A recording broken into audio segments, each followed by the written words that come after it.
Hiring Hoosiers is connecting you to job opportunities and career paths that you might not come across in your job search. Central Indiana social workers say there is a serious need for more black men in their field. WRTV's Cameron Riddle shows you how they're working to recruit people and support kids and families through the impacts of the pandemic.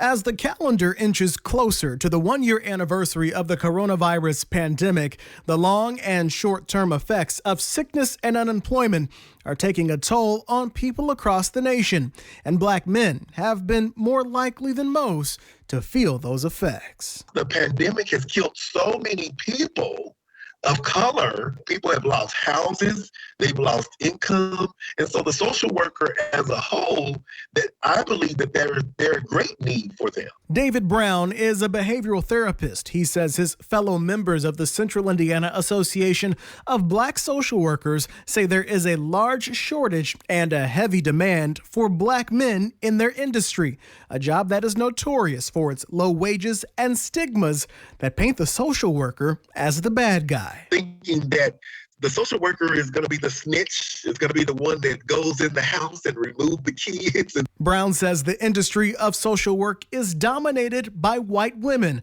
with a lesser number of black males who can relate to the people they are trying to serve. It's one thing to read about being an African-American man, but it's another thing to have been experienced to some of the challenges and some of the biases and some of the the racism of it. In an effort to add to the industry's talent pool, Brown and his colleagues from the Black Social Workers Association are hosting a virtual informational session this Saturday, where they hope to inspire more black men to get involved and make a difference. If we're not at the table, if we're not included in the planning, how can you plan something for me as an African-American man, but there's no representation? Cameron Riddle, WRTV.